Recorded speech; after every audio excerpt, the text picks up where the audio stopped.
once again, Christian greetings to all our valued listeners and viewers throughout the whole world, more particularly to all Shepherd's Rod believers, and most especially to our beloved brothers and sisters in the United States of America. Special greetings to our brethren in Colorado, in PG Island, Mexico, Spain, United Kingdom, Africa, as well as our brethren in Australia. And to all the living saints, 144,000 scattered throughout the whole world, good evening, and may the good Lord bless you, brothers and sisters. This is our episode number 5 on the subject, the Bible calendar. And I would like to read a statement in Volume 6. It says here, Testimonies for the Church, Volume 6, page 19. The word it is written is the gospel we are to preach. So the word of truth, it is written, is the gospel we are to preach. And the great controversy, 595, it says, before accepting any doctrine or precept, we should demand the plain, thus saith the Lord, in its support.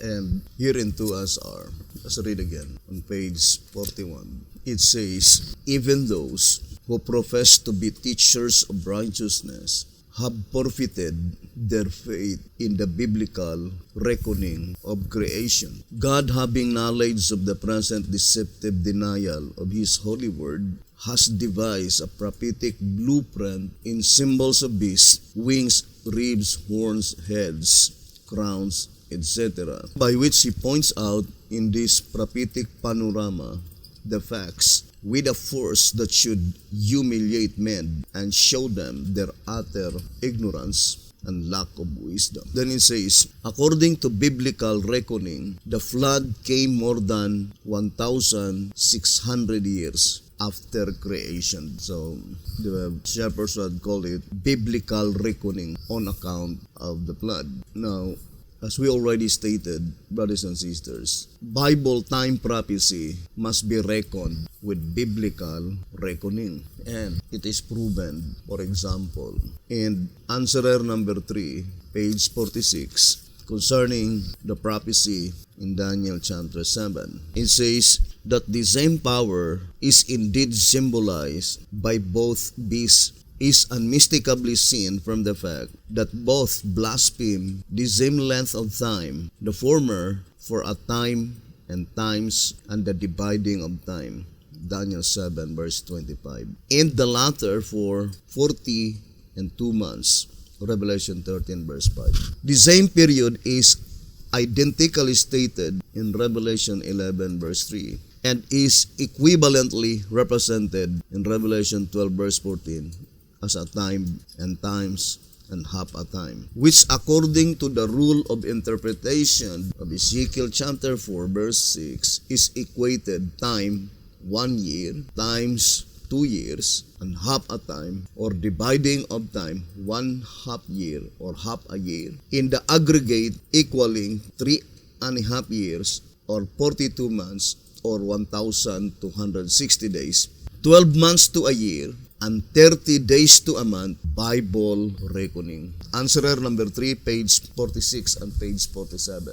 So the Shepherd's Rod made it so plain that the biblical reckoning, there must be 12 months in 1 year and 30 days every month, by which there must be 360 days in 1 year.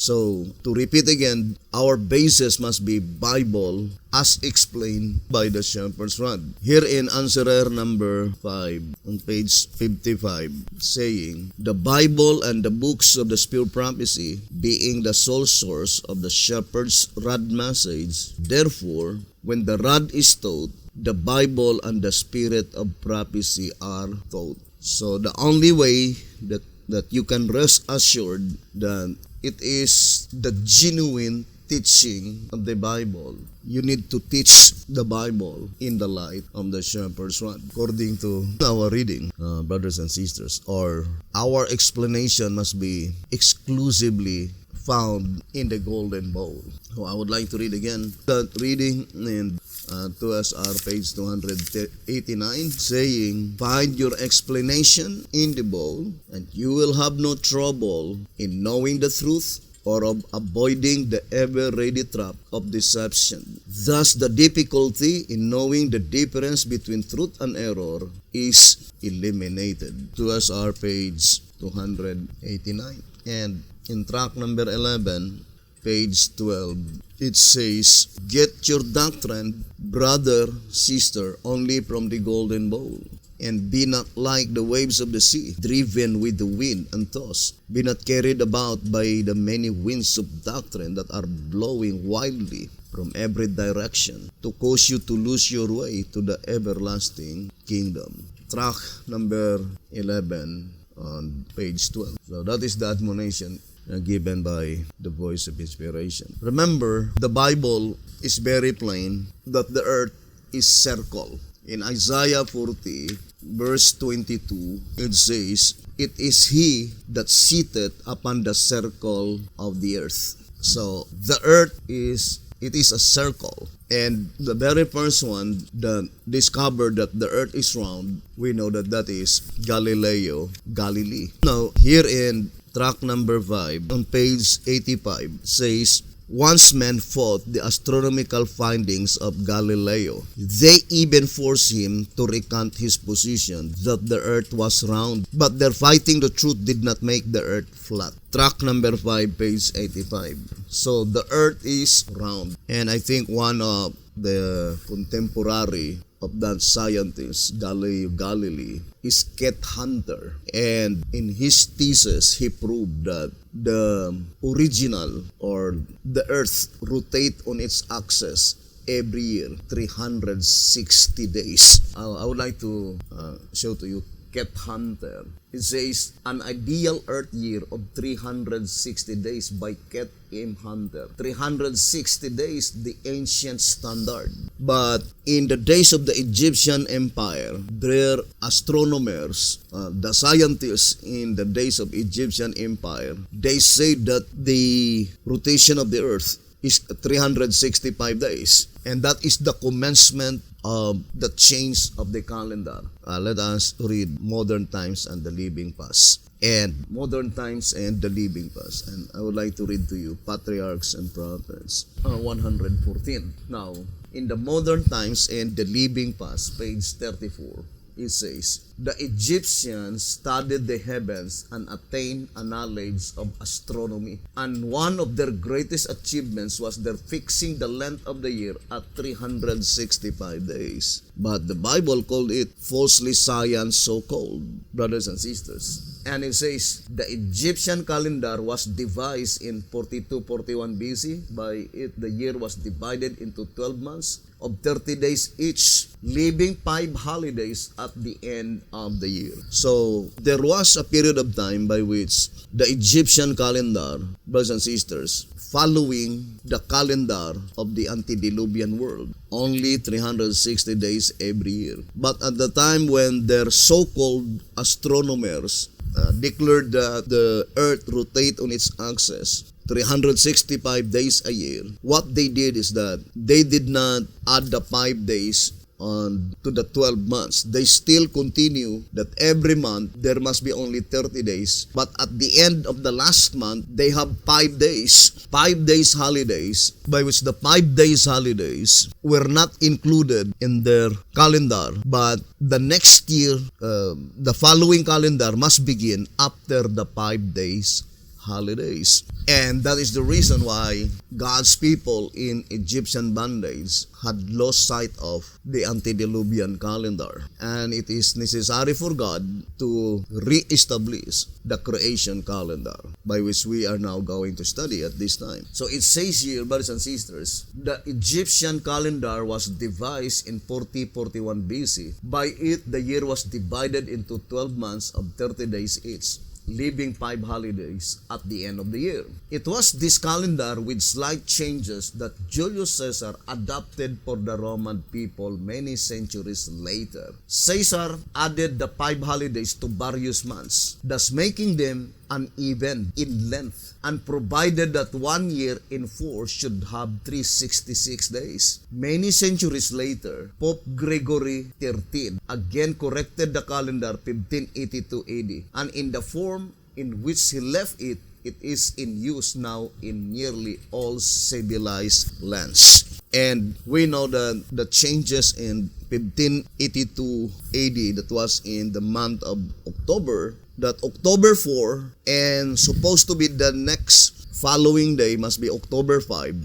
Pope Gregory put it 15, October 15. So that is how the calendar had been changed by Pope Gregory in October 1582. But the absolute fact is that the number of days in every year of the Gregorian calendar, 365 days every year, and leap year every fourth year, is only copied to the Egyptian calendar, copied by Julius Caesar.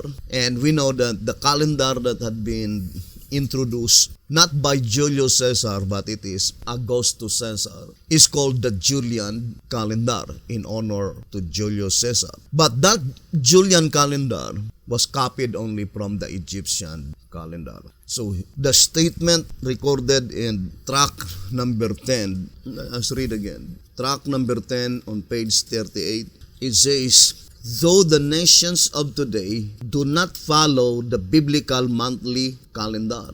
So if you will look at the historical event, the Egyptian calendar is even more, or the Egyptian calendar, they still remain that every month there must be only 30 days. And there are 12 months in a year. But the only changes in the Egyptian calendar is that before they will begin the next calendar of the following year, there are 5 holidays, and it is not reckoned in their calendar.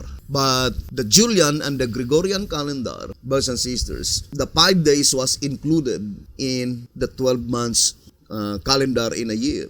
And that is why, according to the modern times and the living past, the month become uneven, unequal. And we know, brethren, that we need to stick to the Bible. The Bible declared the earth is circle. The earth is round. And circle, there must be only perfectly 360 degrees. And not only that, all the Bible prophecy recorded in the Bible was reckoned 12 months in a year and 30 days every month, according to the Bible as explained by the Sharper's Rod, right? So let us read again the statement. In answerer number 3, page 46, the last part saying, 12 months to a year and 30 days to a month, Bible reckoning. So that is the statement, very plain. 12 months to a year and 30 days to a month, Bible reckoning. Answerer number 3, page 46. So that is the Bible reckoning. Also in track number 6, on page 20 and 21, it says, in each instance, the time reckoning by the biblical rule of 30 days to a month amounts to 1,260 days. So that's biblical rule. In answerer number 3, page 46, the term is Bible reckoning. But here it says the biblical rule. So that is biblical rule, brothers and sisters. And I would like to read to you and go back to track number 10. Patriarchs and Prophets, 114. Patriarchs and Prophets, page 114. These persons have lost the simplicity of faith. There should be a settled belief in the divine authority of God's holy word. The Bible is not to be tested by men's ideas of science. So that is very plain. Apostle Paul called it falsely science so-called. Timothy chapter 6 verse 20.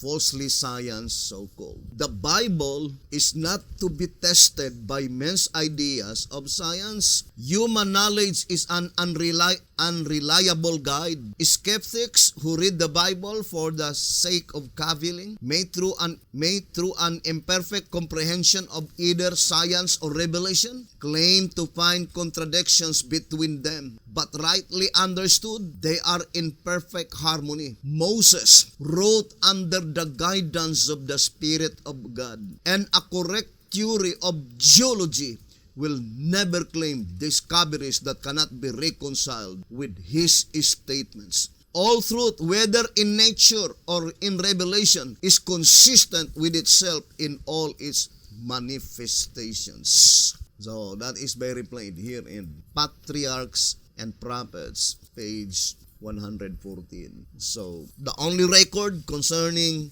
geology, brothers and sisters, that is perfect, it must be found in the book of Moses. And the shepherd's rod plainly declared in answerer number 3 on page 10 and 11, it says, the Lord gave to Moses the sacred yearly calendar which cannot be lost or miscalculated so long as the earth remains. Answerer number 3, page 10 and 11. The Lord gave to Moses the sacred yearly calendar which cannot be lost or miscalculated so long as the earth remains. So the Bible calendar must be found in the writings of Moses, brothers and sisters, according to the shepherd's rod, because it says the Lord God gave to Moses the sacred yearly calendar, and God guaranteed it that it can never be lost so long as the earth remains. Now, I would like to read in 11 symbolic code number 4, page 6. 11 symbolic code number 4, page 6. In the beginning, the evening and the morning were the first day. So that is found in the book of Moses, Genesis. In the beginning, the evening and the morning were the first day. Day is a measurement of time, and God created it. The day, as you know, is composed of 24 hours, an hour being merely a shorter measurement of time. Since the earth can measure but 24 hours each time it turns on its axis, Earth then has its only means of time measurement, its rotation on its axis and its circuit through its orbit. 11 symbolic code number 4, page 6. Do not forget that the earth began to punctuate, to rotate on its axis even before the sun were created. The sun were created in the 4th day. But the earth began to rotate on its axis on the very first day of creation. And the only measurement of the earth, according to the voice of inspiration, is, brothers and sisters, its rotation on its axis. And accordingly, since the earth is circle, in Isaiah 40 verse 22, and also proven with such scientists, Christian scientists, brothers and sisters, I would like to say Christian because his discovery is in perfect harmony with the Bible that the earth is round. Galileo Galilei. And one of his contemporary also proved, Keith Hunter. Let us read again. According to Keith Hunter, it says, an ideal earth year of 3, only that portion. An ideal earth of 360 days by Keith M. Hunter. 360 days, the ancient standard. That is the ancient standard. 360 days. But it was changed in the time of the Egyptian Empire. If the observation, if the discovery of that scientist, the astronomers in the days of the Egyptian Empire is absolutely correct, then there is no need for God to reestablish the creation calendar in the days of Moses, because the calendar that they are using is the Egyptian calendar. And the statement in Answerer number 3, page 10, it says here, thus we see, let's read, Answerer number 3, page 10, thus we see that his great and never-erring timepiece for earth, the earth's own invariable movements, fix the day and the year, whereas the moon's revolving round the earth makes the months. So the statement, invariable movements, meaning it cannot be changed. If in the very beginning, the movement of the earth revolved on its axis 360 days every year, then that movement is invariable, according to this statement. Answerer number 3, page 10. But I do fully believe that these scientists who changed God's calendar from 360 to 365, they were inspired by the spirit of Satan. I remember the statement here in Patriarchs and Prophets 113, it says, it is one of Satan's devices to lead the people to accept the fables of infidelity, where he can thus obscure the law of God in itself very plain, and embolden men to rebel against the divine government. His efforts are especially directed against the fourth commandment because it so clearly points to the living God, the maker of the heavens and the earth. But we know that accordingly, in order to preserve the fourth commandment, God absolutely guard the weekly cycle is never been touched, never been altered. So here in track number 10, on page 38, it says, though the nations of today do not follow the biblical monthly calendar, that in no wise alters the fact that the original weekly cycle has never been changed. And as it is entirely independent of both the solar and the lunar calendars, had God not preserved it intact throughout all the ages, the saints now in the times of restitution of all things would have great difficulty to restore it and to vindicate its integrity. The statement to restore it must be applied only to the biblical monthly calendar. What is the biblical monthly calendar? Only 30 days every month.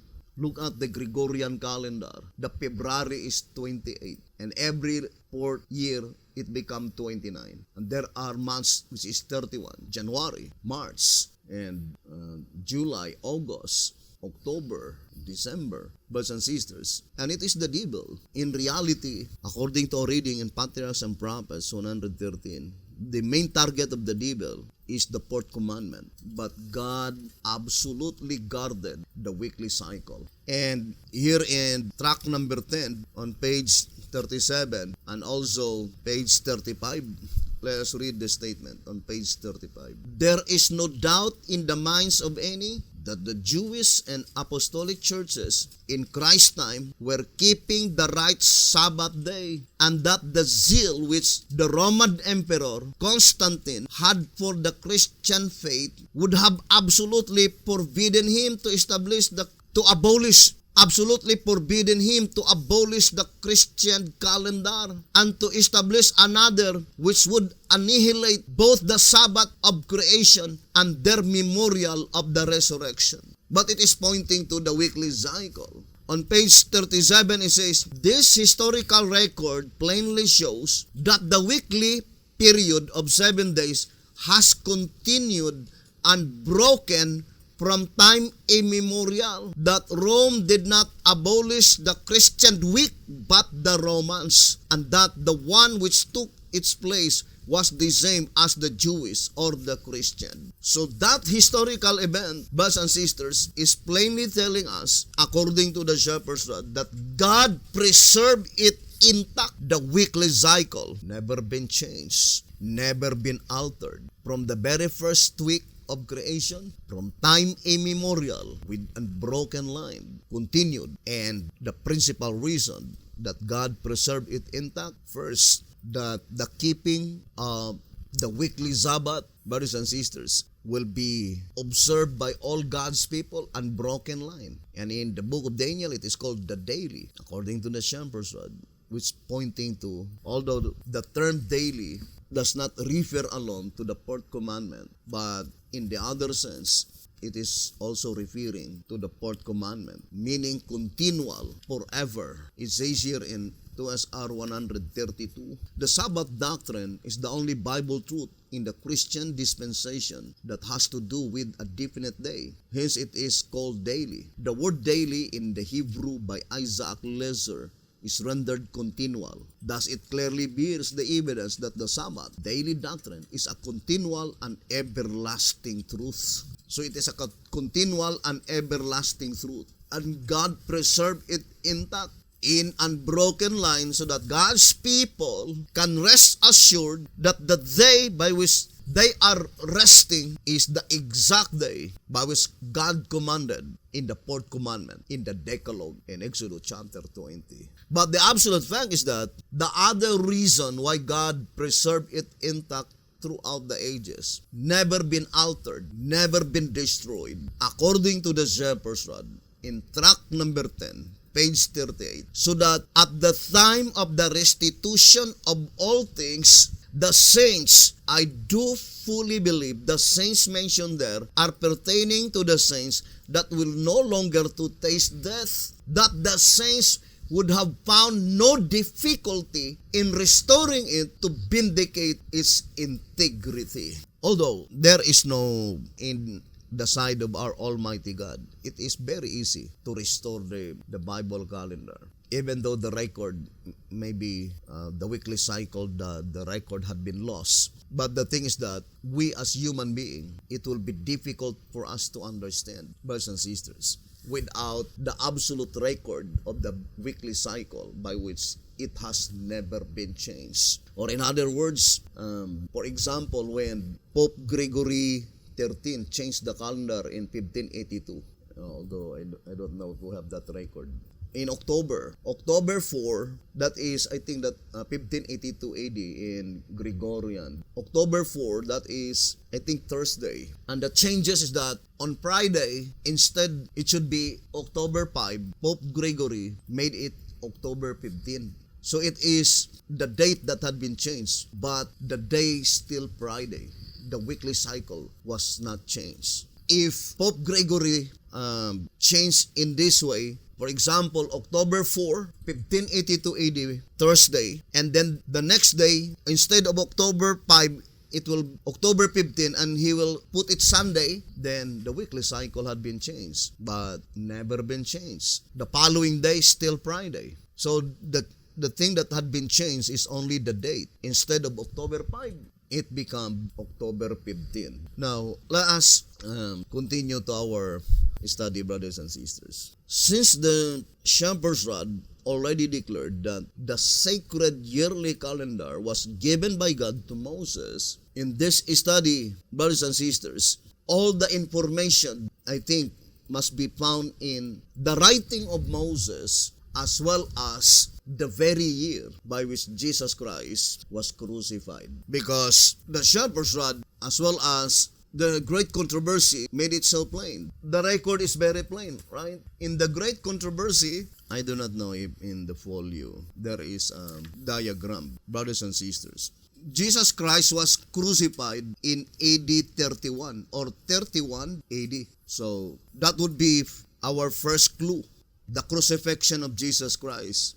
He was crucified in the year 31 AD. Can you find that in a statement? Because here it is only a diagram. In page 300, it says, 327, in the midst of the week, he shall cause the sacrifice and the oblation to cease. And in AD 31, so we have now the absolute proof that Jesus Christ was crucified in AD 31, 3.5 years after his baptism. Our Lord was crucified. That in this study, we will prove to you that what the Bible declared in the Shepherd's Rod, as well as the Spur Prophecy, as well as the record anciently, that the Bible calendar, there would be only 360 days every year. Now, before going to the occurrence in the days of Jesus Christ, let us go first to the flood. Now, let us read the Bible. 2SR rather. Can you prepare this number 20? This pattern, number 20. Now, let us read 2SR. 254.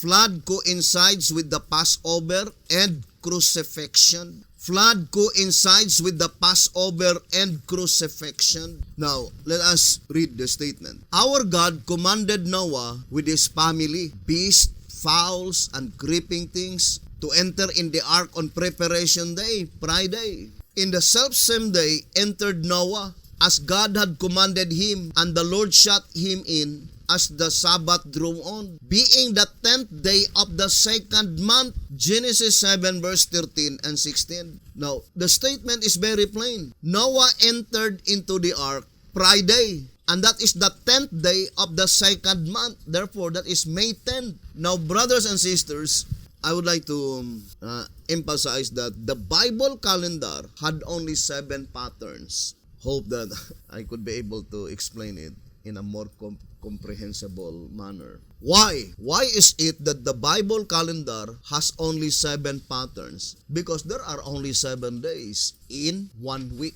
So, let us show the 7 patterns of Bible calendar. And of course, the Bible calendar commenced on the month of April. That is the Bible calendar, right? Began on April 1, whereas the Gregorian calendar began on January 1. The arrangement of the month, brothers and sisters, we know that because of the number of days in every year, it was destroyed by the exceeding great horn. The only thing that never been destroyed is the weekly cycle. It always go back to the same day because it was preserved by God. Now, this is the 7 patterns of Bible calendar. Pattern number 1, April 1 fall on Wednesday. And how do we know that pattern number 1 fall on Wednesday, April 1? Because of the shepherd's rod. Now, let us read answerer number 3. Let me read to you. Answerer number 3, page 11. It says, Thus was the Lord, answerer number 3, page 11. Thus was the Lord re-establishing the creation calendar, reaffirming that the year begins on the day of the vernal equinox, on which spring, the first season of the year, commences, and on which the sun and the moon were created, the 4th day from the beginning of creation. The only point in time at which, in the very nature of things, the year could begin. So what is the 4th day of creation? So that is Wednesday.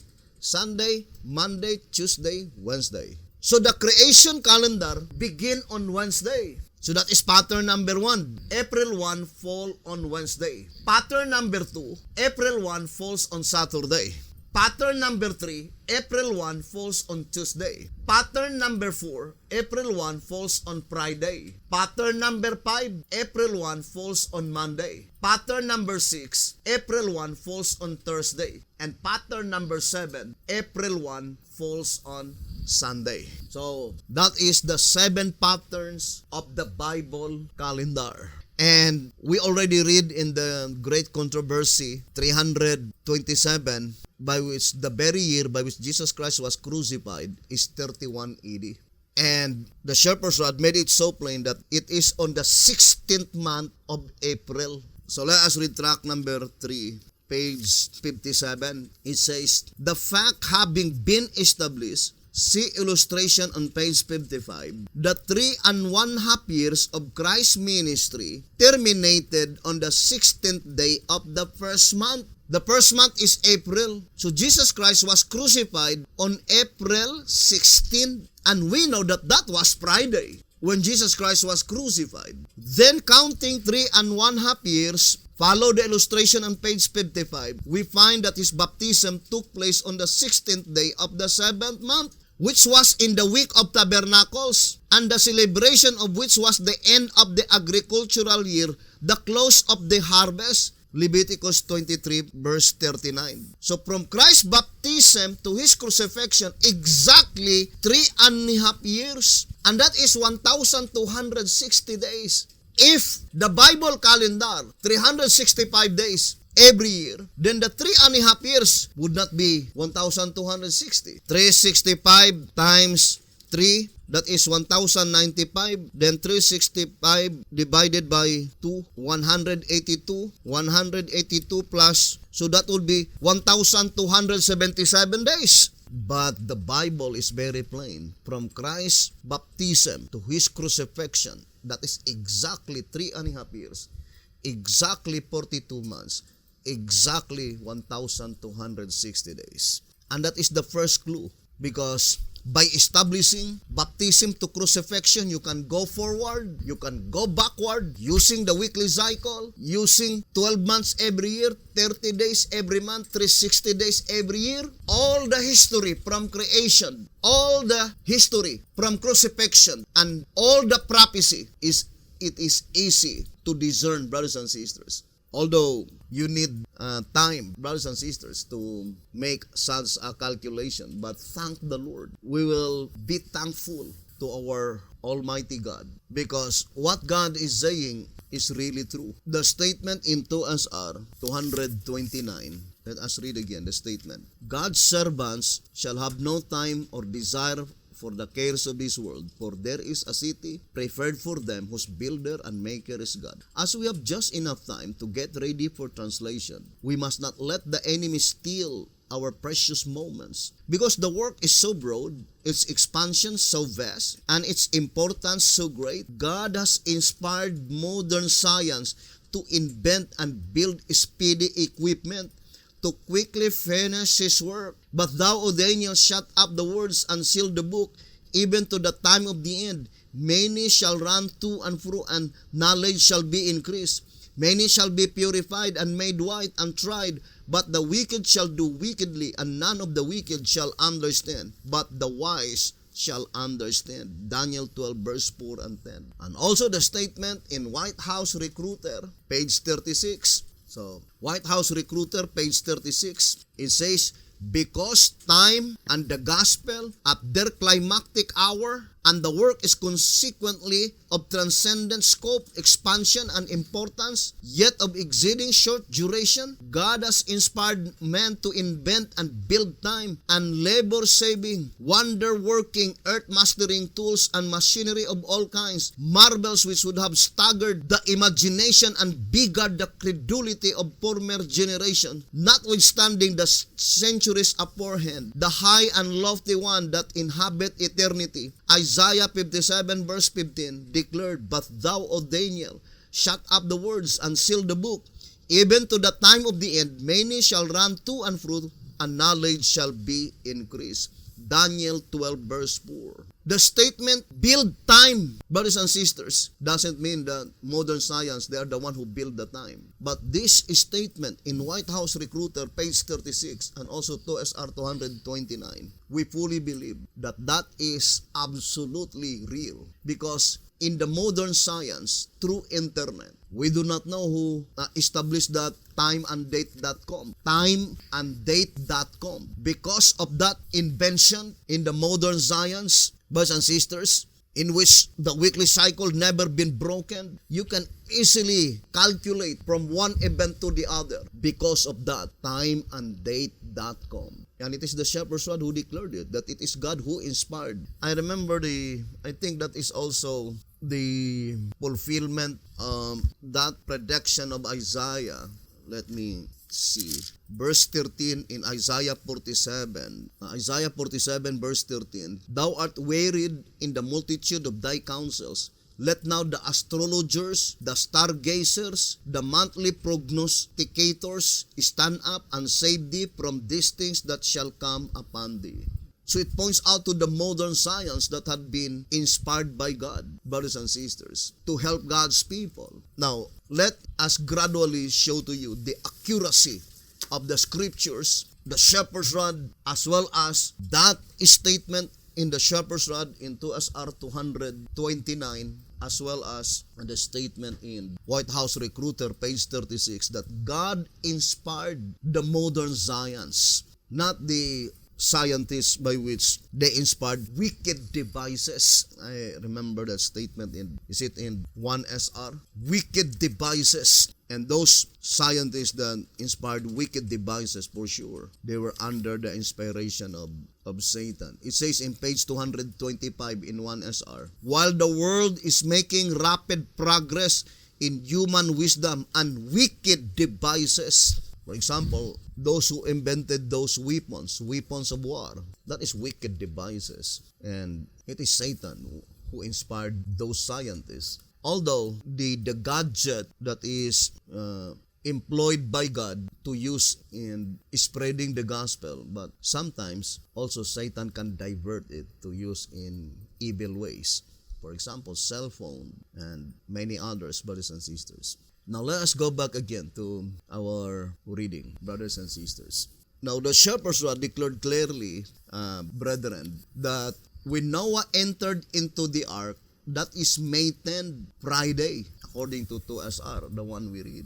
Let's go back again. 2SR page 254. Our God commanded Noah with his family, beasts, fowls, and creeping things to enter into the ark on preparation day, Friday. In the selfsame day entered Noah as God had commanded him, and the Lord shut him in, as the Sabbath drew on, being the 10th day of the second month. So that is May 10th, Friday, brothers and sisters. So we have already the clue given by the voice of inspiration. And let me show it to you. So that is the flood, brothers and sisters. May 10th, Friday. Therefore, May 1 must be Wednesday. So that is the time when Noah entered into the ark, May 10th, Friday. So we can guarantee that that statement, that illustration is perfect because the shepherd's rod declared clearly, but it was quoted in the Bible in Genesis chapter 7. The quotation is found in the Bible. Genesis 7 verse 13 and verse 16. Now let us read the Bible. Genesis chapter 7 verse 13. In the self-same day entered Noah and Shem and Ham and Japheth, the sons of Noah, and Noah's wife, and the 3 wives of his sons with them into the ark. So that is Genesis chapter 7 verse 13, brothers and sisters. Now, in verse 11 it says, in the 600th year of Noah's life, in the 2nd month, it says, the 17th day of the month, this same day, were all the fountains of the great deep broken up, and the windows of heaven were opened. So, since from the time Noah entered to the ark, there were 7 days, brothers and sisters, that passed before the rain poured out, and the rain began to pour out on the 17th day, May 17. So BT-hotep plainly declared, verse 13, it must be May 10, because 17 minus 7 equals 10.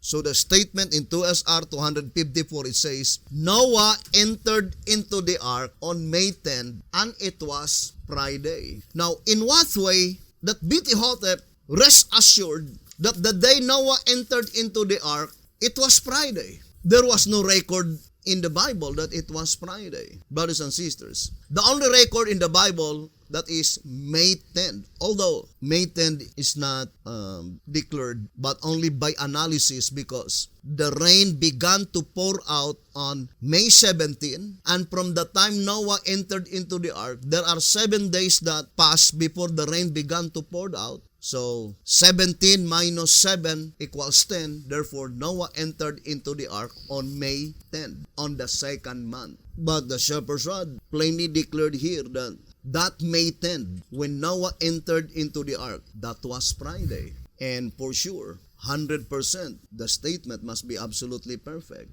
Now here in 2SR 254, it says, flood coincides with the Passover and crucifixion. So this subject is called providential coincidences, because the flood coincides with the Passover and crucifixion.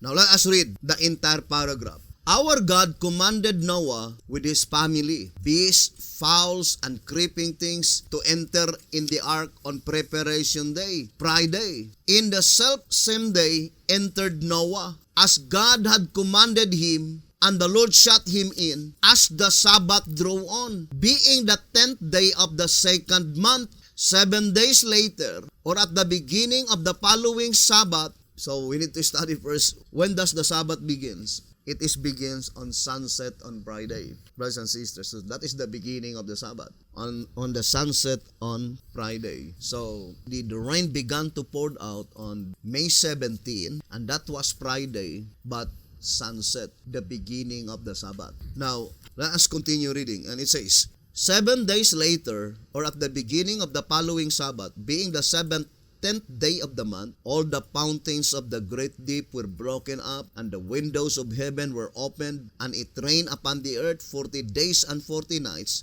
The rain ceased on the 27th day of the 3rd month, and the 4th day of the week, Wednesday at sunset. So, it says 3rd month, so that is June 27, and it says Wednesday. Now, let us try to May 17 up to June 27, and BT-hotep says that was Wednesday. So, exactly, May has only 30 days, and according to the shepherd's rod, brothers and sisters, from May 17, the remaining days to complete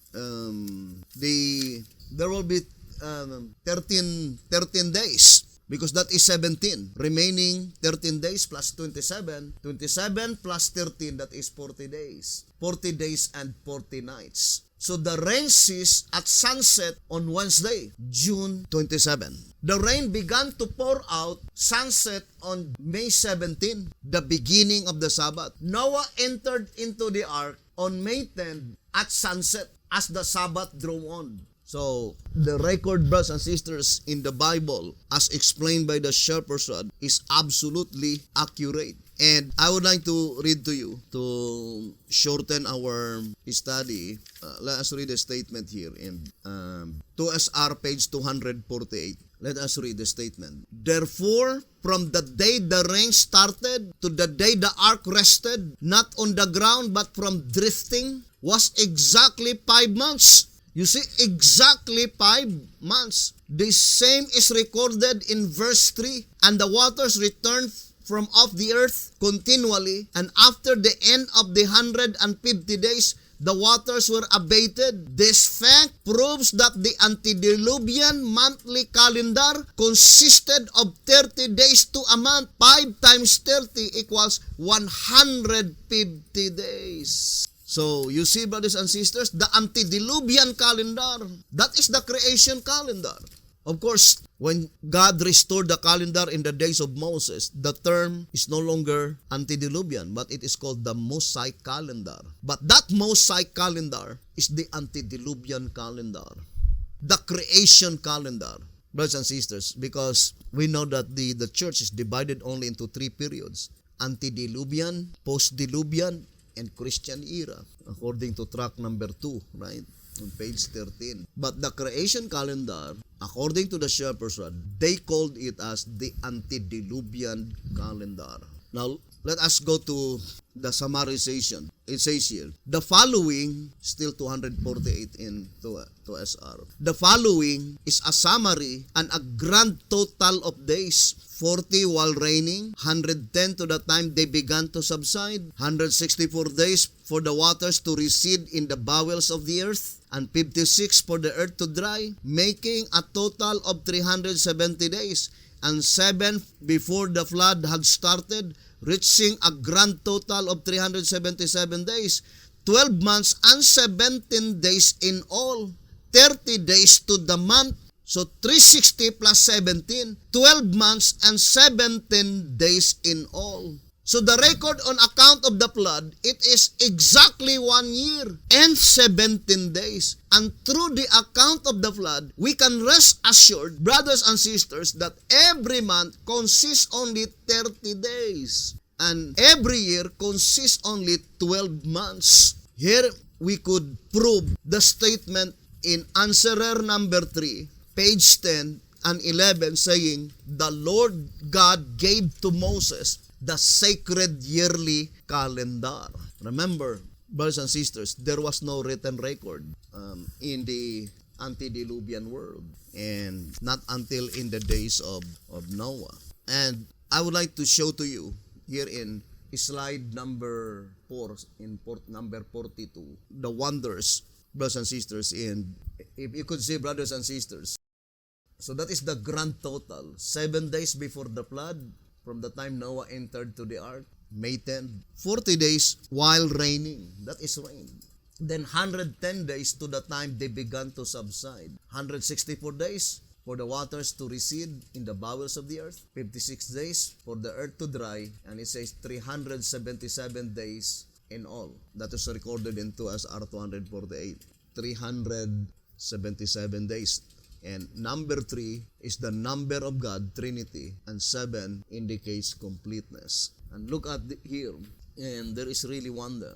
Grand total of the dates: May 10, May 17, June 27, October 17, January 1, April 1, and May 27. If you will add all of them, that is 100, indicating that the record of the flood is 100% true. Now, and I would like to read to you the statement in, I think, so let's go back to SR page 254.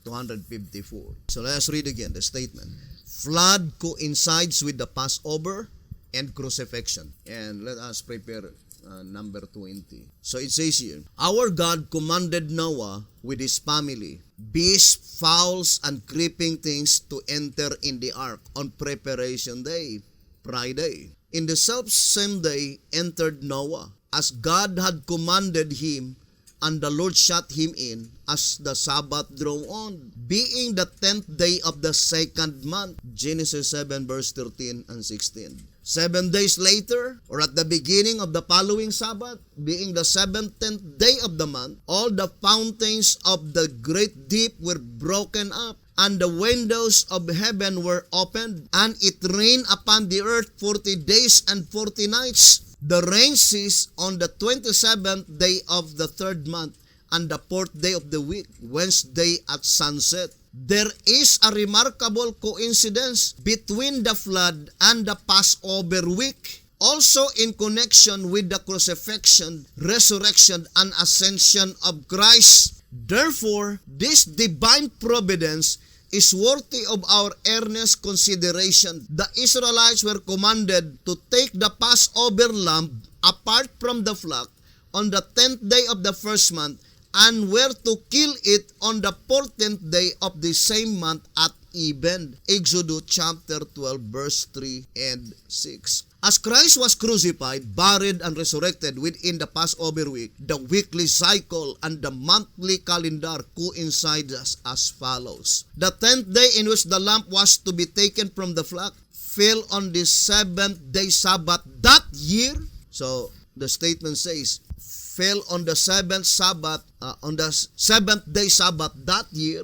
Brothers and sisters, that is pattern number 6. Right? Pattern number 6, or that is the very year by which Jesus Christ was crucified. Now let us read again. It says, as Christ was crucified, buried, and resurrected within the Passover week, the weekly cycle and the monthly calendar coincide as follows. The 10th day in which the lamb was to be taken from the flock fell on the 7th day Sabbath that year, which coincided with the day of the week and the month of Noah's first day on confinement in the ark. Although it is little difficult, but we will study it more and more. If possible, if we could be able to prepare a diagram, brothers and sisters. And I think this portion need really an illustration so that everybody could be able to grasp the true meaning of this very important subject. Now, it says here, brothers and sisters, that let us, I would like to show to you, number 20. This is the very year when Jesus Christ was crucified, April 16, Friday, 31 AD. And the Shepherd's Rod says that on that year, April 10 fall on Saturday, right? So the only thing that coincides with the flood is the date and not the day. Because the 10th day on the flood, that is Friday. But the 10th day when Jesus Christ, on the year when Jesus Christ was crucified, the 10th day of that April fall on Saturday. Because if the 10th day on that year fall on Friday, therefore Jesus Christ was crucified on Thursday. But Jesus Christ was not crucified on Thursday. He was crucified on Friday. So April 10 on 31 AD, that is Saturday, 7th day Sabbath, according to the Shepherd's Rod. Now let us read again the statement. It says, as Christ was crucified, buried, and resurrected within the Passover week, the weekly cycle and the monthly calendar coincides as follows. The 10th day in which the lamb was to be taken from the flock fell on the 7th day Sabbath that year, which coincided with the day of the week and the month of Noah's first day of confinement in the ark. In the end of the 14th day of the month, after Christ had observed the feast of the Passover lamb, he was taken before the priest, died on Friday, the 16th day of the month. So that was April 16 that Jesus Christ died. Was buried at the commencement of the 17th, which is Sabbath sunset. So Jesus Christ was buried at the commencement of the 17th, which is Sabbath, which coincide with the commencement of the flood, and was resurrected on the 18th day, Sunday. As he ascended on high 40 days afterwards, it fell on Thursday, the 27th day of the second month, being the same day of the week as that which followed the 40 days of rain. Our previous explanation showed that the day following the 40 days of rain depicted in type the end of the world being followed with the departure of the saints from the earth. Now, this is a very important prophecy, brothers and sisters, by providential coincidences. Now, let us go back again to that providential coincidences so that we could understand. The 40th day, May, pattern number 6. Pattern number 6, May. May pattern number 6. Of course, pattern number 6, May 1 would begin on Saturday. So, now let us distinctly separate what are those things that coincides with the flood. To repeat, the only thing that coincides with the flood, the crucifixion of Jesus, is Friday. And the commencement when the rain began to pour out, it was also Sunset Friday. Or in other words, the only thing that coincide with the flood in the crucifixion of Jesus Christ is when Jesus Christ was buried. Jesus Christ was buried at 6 p.m. Friday. The flood commenced or the rain began to pour out 6 p.m. Friday, but not the date. Because the date when the rain began to pour out, that is 17th. But the crucifixion of Jesus Christ, that is 16th, not the date. Only the hour and the day. The hour by which Jesus Christ was buried, that is 6 p.m. The rain began to pour out 6 p.m. and Jesus Christ was buried on Friday. The rain began to pour out on Friday. But the date, the one is earlier than the other. Because the date when Jesus Christ was crucified, that is 16th. The commencement of the flood, that is 17th. Both the date and the month the one is earlier than the other. Because the crucifixion is April, the flood is May. The crucifixion is 16th, the rain began to pour out 17th. So this statement in 2SR 255, I would like to read to you. It says, the Passover lamb being separated from the flock on the 10th day coincides with the separation of the righteous from the wicked in the antediluvian world. So, what coincides? The statement, the righteous mentioned here is the family of Noah when they entered into the ark. So, the one that coincides is only the date, 10th day. Because Noah and his family entered into the ark on the 10th day. And the Passover lamb had been separated on 31 AD, the 10th day fall on Saturday. But the 10th day on the time when Noah and his family entered to the ark, that is Friday. The one is earlier than the other. The other is Friday, the other is Saturday. So, the coincidence, there is a coincidence, but there is also a point by which the one is earlier than the other. Now, let us read again the statement here in 2SR 255. The Passover lamb being separated from the flock on the 10th day coincides with the separation of the righteous from the wicked in the antediluvian world. Or in other words, the Passover lamb separated on the 10th day and Noah and his family entered into the ark on the 10th day. But the 10th day by which the Passover lamb being separated, that is April, but the 10th day when Noah and his family entered into the ark, that is May. The one is earlier than the other. The 10th day by which the Passover lamb being separated on 31 AD, that was Saturday. But the 10th day when Noah and his family entered into the ark, that was Friday. The one is earlier than the other. Then it says, the day of Christ's burial coincides with the day of the commencement of the flood. So, what coincides with Christ's burial and the commencement of the flood? Only the hour and the day, but not the dates. Hoping, brother, that you will not be confused in this subject, but we will review it in our next episode. So to repeat again, Christ's burial occurred on 6 p.m. Coincides when the rain began to pour out. That was also 6 p.m. Christ's burial occurred on Friday. Coincides with when the rain began to pour out in the days of Noah. That was also Friday. But the dates, the one is earlier than the other. Christ's burial occurred on April 16. But the rain began to pour out on May 17. So both month and dates, the one is earlier. For example, April. Christ's burial is April. The rain began to pour out May. So Christ's burial is earlier than the flood because the flood occurred on May. Christ's burial 16th. The rain began to pour out 17th. So the same with the date. The one is earlier than the other. So it is only the hour and the day, but not the dates and the month. And then it says, the day of Christ's burial coincides with the day of the commencement of the flood. Also with the commencement of the plagues, and his ascension with the day after the rain ceased. Also with the end of the world and the translation of the saints. These coincidences are perfect with the day of the week and of the month. But the one is a month earlier in the season than the other. The Passover being the first month, in the first month, and the flood in the second. It has been explained that the Passover is a type of the close of provision for the church, and the closing of the ark a type of the closing of provision for the world. Therefore, there are 30 typical days between one close of provision and the other. If we were given light on how to decipher these typical 30 days, it seems it would reveal the exact number of years from the fulfillment of Ezekiel 9 Passover to the final close of provision. And he says, this fact perhaps will not be made known until after the work of the gospel has closed. But the work of the gospel mentioned here is not the proclamation, brothers and sisters, but in reality, it is pointing to the proceedings in the heavenly sanctuary. And we'll prove to you that later. Now, so let us now go back to the statement given by the Shepherd's Publications.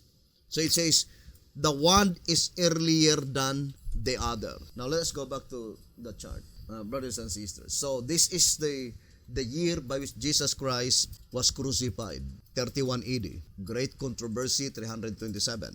April 16, Friday, track number 3, right?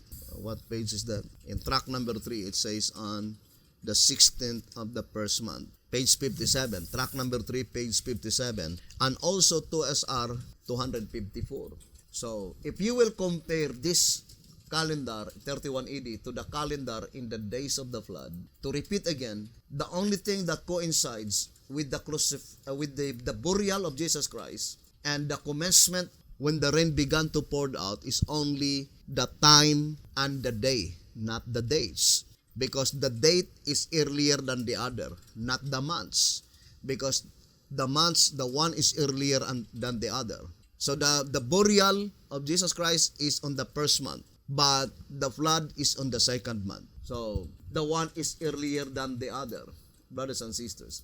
And the date, the burial of Jesus Christ is on the 16th, but the flood, or when the rain began to pour out, that is 17th. So the one is earlier than the other. So concerning the crucifixion or the burial of Jesus Christ, both the month and the date, the year by which Jesus Christ was buried is earlier than in the days by which the rain began to pour out. And the Shepherd's Rod says that illustration is pointing to the close of provision for the church and the closing of the provision for the world. So these coincidences is very important. Now, if you will look at, brothers and sisters, the statement that I would like to read again, that statement in 2SR 255 saying, these coincidences are perfect with the day of the week and of the month. So what is perfect? The day of the week and of the month. 2SR 255. So if we will be saying that the day is perfect, the perfect pattern that coincides, this pattern number 6 is pattern number 3. Both of them began April 1 on Thursday, and also that one, May 1, began also on Thursday. So it is perfect. And the pattern that perfectly coincides with the flood is pattern number 1. Pattern number 5 coincides with pattern number 1. May 1 commenced on Wednesday, and April 1 on pattern number 1 commenced also on Wednesday. So do not forget that, brothers and sisters. The pattern which is exactly, perfectly coincides with another pattern. Now, for example, I would like to read to you here in answerer number 3 on page 13. This chart enables us to see that just as one solar season matches another, the vernal equinox matches the autumnal equinox, and the summer solstice, the winter solstice. In like fashion, the sacred feast of one season match the sacred feast of another season. The 10th day of the first month, the separation of the unblemished lamb from the flock, Exodus chapter 12 verse 3, corresponding to the 10th day of the 7th month, the work of atonement, the separation of the righteous from the unrighteous, signifying in both events a day of judgment, a day of separating the holy from the unholy. The 16th of the first month, the day Christ was crucified, corresponding to the 16th day of the 7th month, the day he was baptized, showing that his watery grave foreshadowed his grave in the tomb. The 18th day of the first month, the resurrection, corresponding to the 18th day of the 7th month, the first day of the wilderness temptation, his 40 days of victorious ministry to his disciples, corresponding to his 40 days of victorious conflict with Satan and his disciples, preaching the gospel after the Pentecost, corresponding to his preaching the gospel after the wilderness temptation. Answerer number 3, page 13. That paragraph, brothers and sisters, there are a lot of information by which if you could be able to decipher all those matching type. One season matches another season, and one holy feast matches to another holy feast according to the shepherd's rod.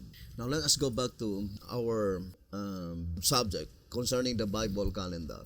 As we have already declared, brothers and sisters, that accordingly it is employed by God, that God himself through his Spirit inspired the modern science to invent, and more particularly to help build the time, according to White House Recruiter, page 36. And that modern science, brothers and sisters, is only concretely establishing the absolute fact that the weekly cycle never been broken. Or in other words, while Satan is inspiring scientists to destroy the Bible calendar, saying 365 days every year and 366 days every leap year, by which it is the Roman, or through the instrumentality of the Roman Empire, anciently through the Egyptian Empire. But our Almighty God at the same time also inspired modern science to build this very important subject. And through that modern science that perfectly coincides with the Bible and the writings of the shepherd's rod, brothers and sisters, it was employed by God to make more easier how to locate one event to another event, applying the Bible reckoning biblical rule, 30 days to a month and 360 days every year.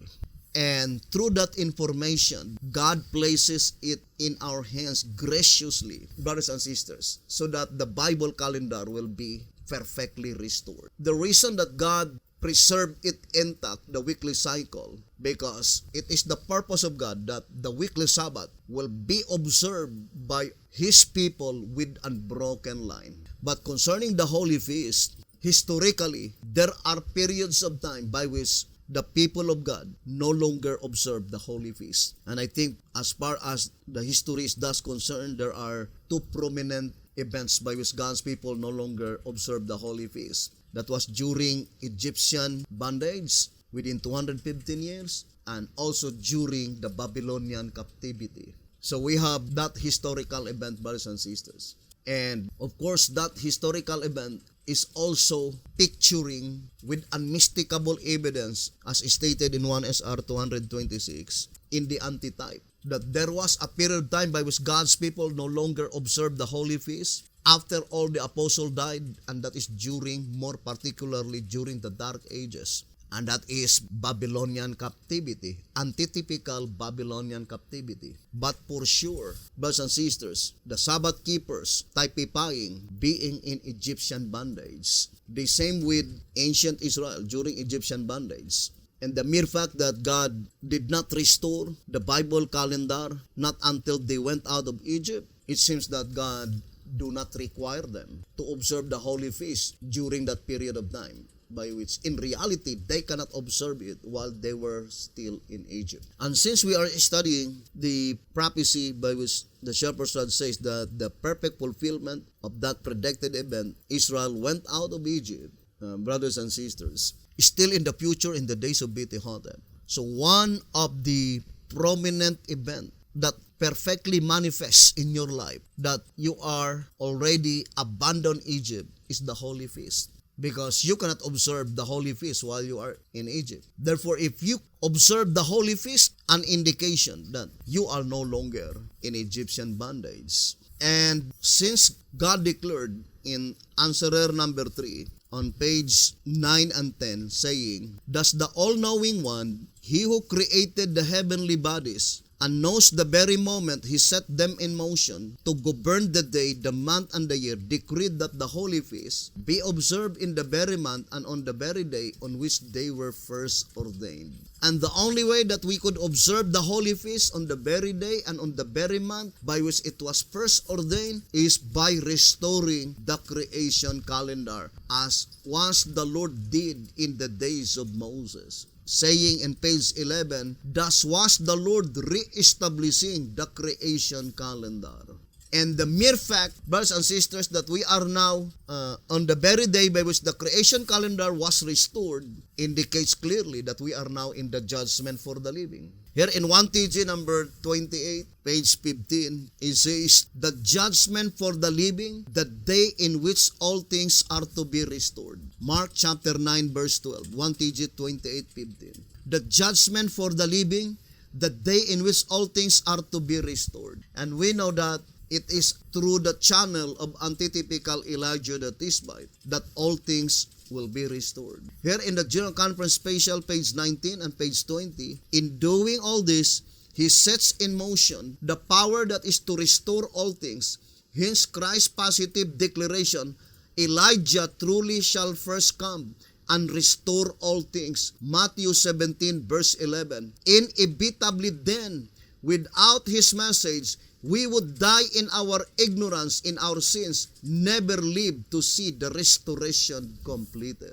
So the restoration will be completed at the time when God will send antitypical Elijah the Tishbite. So if you will not accept his message, then you will never live to see the restoration completed, according to that reading. Now, our foundation on this Bible creation calendar is the Bible itself. And it is pertaining to the historical event, the flood, and that historical event, the crucifixion. So we have foundation in the Old Testament, we have foundation in the New Testament. And in our days, our foundation is the commencement of the 2,300, the time when Jesus Christ entered to the most holy place, or the end part of the 2,300 years. So we can establish with this complete information the central pillar of the Advent faith, the 2,300 years, and the crucifixion being within the period of the 2,300 years, which is within the period of the 70 weeks, which is 490 years, from the time when the decree that had been recorded in Ezra chapter 7, the decree by Artaxerxes, the commencement of the 490 years or 490 days, from October 16, 457 BC, brothers and sisters, look at we will show to you how God helped us through the timeanddeath.com, and then we convert it to the Bible calendar together with Gregorian calendar. Because the question in answerer number 3, page 9, it says, "Can you tell us the Hebrew New Year's Day and the days of their sacred feast in terms of our Roman calendar?" That question in reality had not been answered by Beti-Hotep. Because in page 11, I would like to read in page 11, it says, beginning its first month, answerer number 3, page 11, beginning its first month of the year with the first new moon at or after the vernal equinox, March 2021, it puts the portent day that on which the Passover lamb was to be slain. On April 3, once for all is seen the utter impossibility of the Roman months having the slightest thing to do with fixing the time of either the Passover or the sheep offering, and thus not the slightest thing to do with reckoning the time of either the crucifixion or the resurrection of Christ. Now, to prove to you, brothers and sisters, that this statement is absolutely right. Now let us go to the internet. 31 AD, Julian calendar. Let us see 31 AD, Julian calendar. That is timeanddate.com. So here the Shepherd's Rod says, brothers and sisters, B.T. Hotep says that once for all is seen the utter impossibility of the Roman months having the slightest thing to do with fixing the time of either the Passover or the sheep offering, and thus not the slightest thing to do with reckoning the time of either the crucifixion or the resurrection of Christ. So look at April, brothers and sisters. That is 31 AD in timeanddate.com. So, if April 3 is 14, therefore, April 4 is 15, and April 5 is April 16. But April 5 is Thursday. That is not the day by which Jesus Christ was crucified. So, the Roman months, it utters the impossibility according to the Shepherd's Rod. I would like to read again the statement. Says that, once for all is seen the utter impossibility of the Roman months having the slightest thing to do with fixing the time of either the Passover or the sheep offering, and thus not the slightest thing to do with reckoning the time or either the crucifixion or the resurrection of Christ. Now let's go back again to that Julian calendar, because there was no Gregorian calendar in the days of Jesus Christ, only Julian. The Gregorian calendar were in existence 1582 AD by Pope Gregory XIII. So the Roman calendar on the first advent of Jesus Christ, it is the Julian calendar. Now Julian calendar, April 16 is Monday. Does Jesus Christ was crucified on Monday? No, brothers and sisters. Now look at the following the vernal equinox of the Julian calendar, says that it puts April 14 on April 3. Therefore, 14, 15, 16. And that is Thursday. Does Jesus Christ crucified on Thursday? No, it was Friday. So whether by equinox or whether by the month itself, it utters the impossibility of fixing either the time of crucifixion or resurrection or ascension, or the Roman calendar, brothers and sisters, is fictitious.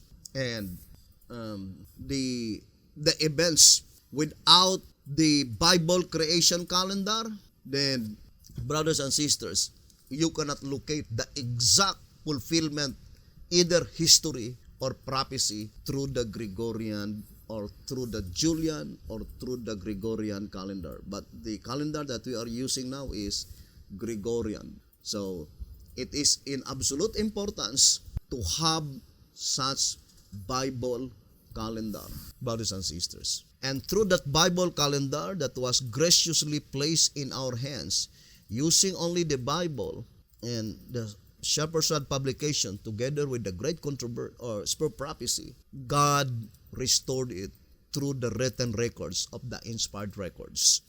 So I would like to summarize again, brothers and sisters, our subject. The only record in the Bible concerning the flood is that Noah entered into the ark on the second month and on the 10th day of the month. So the only record in the Bible is May 10. May 10. But how do we know that May 10 is Friday? Through the Shepherd's Rod, right? The Bible is very plain. That is on the 10th day of the second month. Although in the Bible there is no record May 10. The only record in the Bible is that in Genesis chapter 7, on verse 11 and 12, it says, brothers and sisters, that the rain began to pour out on the 17th day on the second month, May 17. And from the time Noah entered to the ark, there was 7 days. So B.T. Hotep had been able to recognize the absolute fact that it was May 10, because 17 minus 7 equals 10. But in what way does BT Hotep got a knowledge that it was Friday? So it's very important, brothers and sisters, that we need to study closely. But for sure, the statement in the shepherd's rod must be absolutely perfect. Saying in 2SR 254, our God commanded Noah with his family, beasts, fowls, and creeping things to enter in the ark on preparation day, Friday. So that is our first clue that we have been able to establish the Bible calendar with the records in the Bible as explained by the shepherd's rod. Noah entered into the ark May 10, Friday. The Bible and the shepherd's rod did not say what year. So in this study, we could ascertain clearly what year. But still, the evidences must be found. Bible, writings of Sister White, and the shepherd's rod publications. And our second foundation is in the New Testament, the crucifixion of Jesus Christ. Great Controversy 327, it says 31 AD. And the shepherd's rod say, track number 3, page 57, that was April 16. And 2SR 254, it says that was Friday. So we have the complete information. April 16, 31 AD, Friday. So through the absolute record of the very year of crucifixion, resurrection, the center of attraction in this study, we can be able to trace backward and then trace forward. In our tracing backward, how could we be able to ascertain clearly that there are 360 days? Although it was already recorded in the Bible and the shepherd's rod, that the Bible reckoning is only 12 months a year, 30 days to a month, 360 days every year. Then we count backward with the weekly cycle, then we can count how many years from the crucifixion to the time when the flood came using that divine formula. And using that divine formula, if we can locate that May 10 is Friday, then that computation is absolutely perfect because it was recorded in the Bible. And if we could be able to trace forward to the time when Jesus Christ entered to the most holy place, then that computation is perfect, brothers and sisters, as recorded in the Bible and in the Spirit of prophecy. So we will continue this subject, brothers and sisters, and hoping the good Lord will bless us and would help us. And on our next episode, we'll try our best that we could produce more comprehensive materials to understand this very important subject. Thank you very much for listening and viewing this program. May the good Lord bless you and have a wonderful evening.